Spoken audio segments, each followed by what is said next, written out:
Hi there, good evening. It's great to be here. And I want to talk about nature. If you had the choice, would you choose a place to live in with or without a garden? Would you walk or cycle down a street with trees or without? And would you choose to walk through a nearby park or stick to the road? All of the answers to those questions we know intuitively. And the Mayor's environmental strategy articulates an aim to put human health and experience at the heart of planning the city. And it's brilliant the TfL talk about healthy streets, as we urgently need to design physical activity back into our everyday lives. And 80% of London's public realm is its streets and squares. But this is not just about demonstrating the intent to safeguard the most vulnerable in terms of air quality, but for the sake of all of us, less or more vulnerable and stressed in our everyday lives. It's about connecting the left and the right brain, creating environments which feed the soul, make London the place to be. I'm talking about heritage, highways, streets that are the heart of the community, that make living in the city meaningful. And that's what nature does.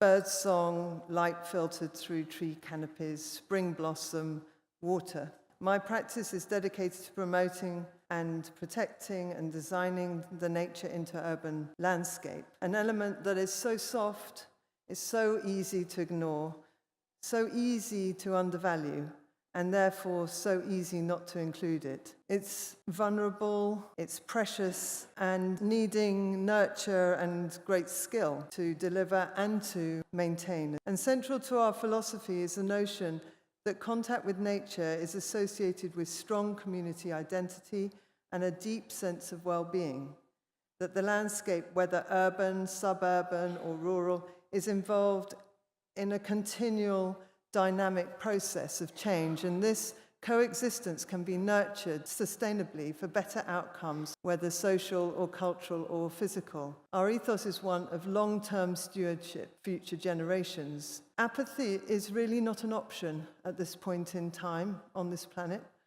What we're talking about is the quality of life.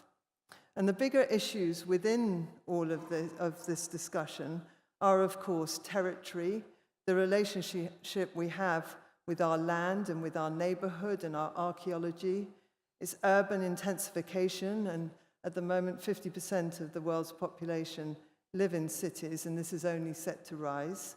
It's soil restoration, and soil is the foundation for all life, and yet soil degradation is alarming. 10% of England's soils are in urban areas. It's air quality. London last year breached its annual air pollution limits just 5 days into the year, which is a shameful reminder of London's air pollution issues.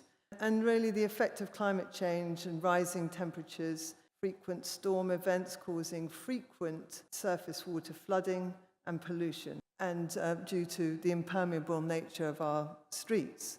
And mental well-being. Those who live in cities are statistically more vulnerable to stress. So we must define a new form of growth agenda.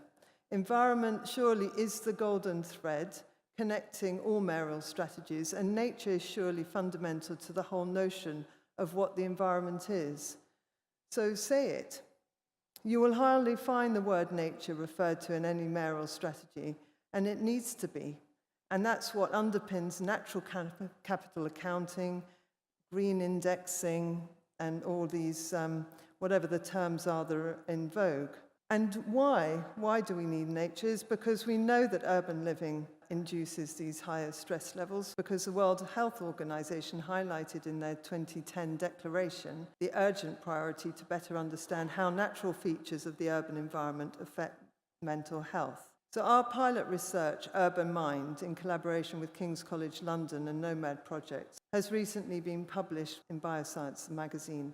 And it's innovative in terms of its cross-disciplinary collaboration and citizen science. The app is called Urban Mind, and it collects information on one's own perception of the urban environment you're in, the features you can see and hear, and how you feel.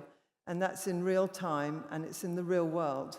and it provides critical peer review evidence to what we instinctively know to be true, and that is that being outdoors, seeing trees, hearing bird songs, seeing the sky, and feeling in contact with nature are associated with higher levels of mental well-being, that the impacts are particularly evident in those individuals most vulnerable, and we all feel vulnerable to a greater or lesser degree from day to day, and that beneficial effects of contact with nature, although they vary from one person to another, are immediate and lasting for several hours after exposure.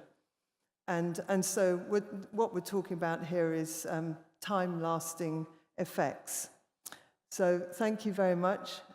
These are the links to our practice and research. Thanks for having me.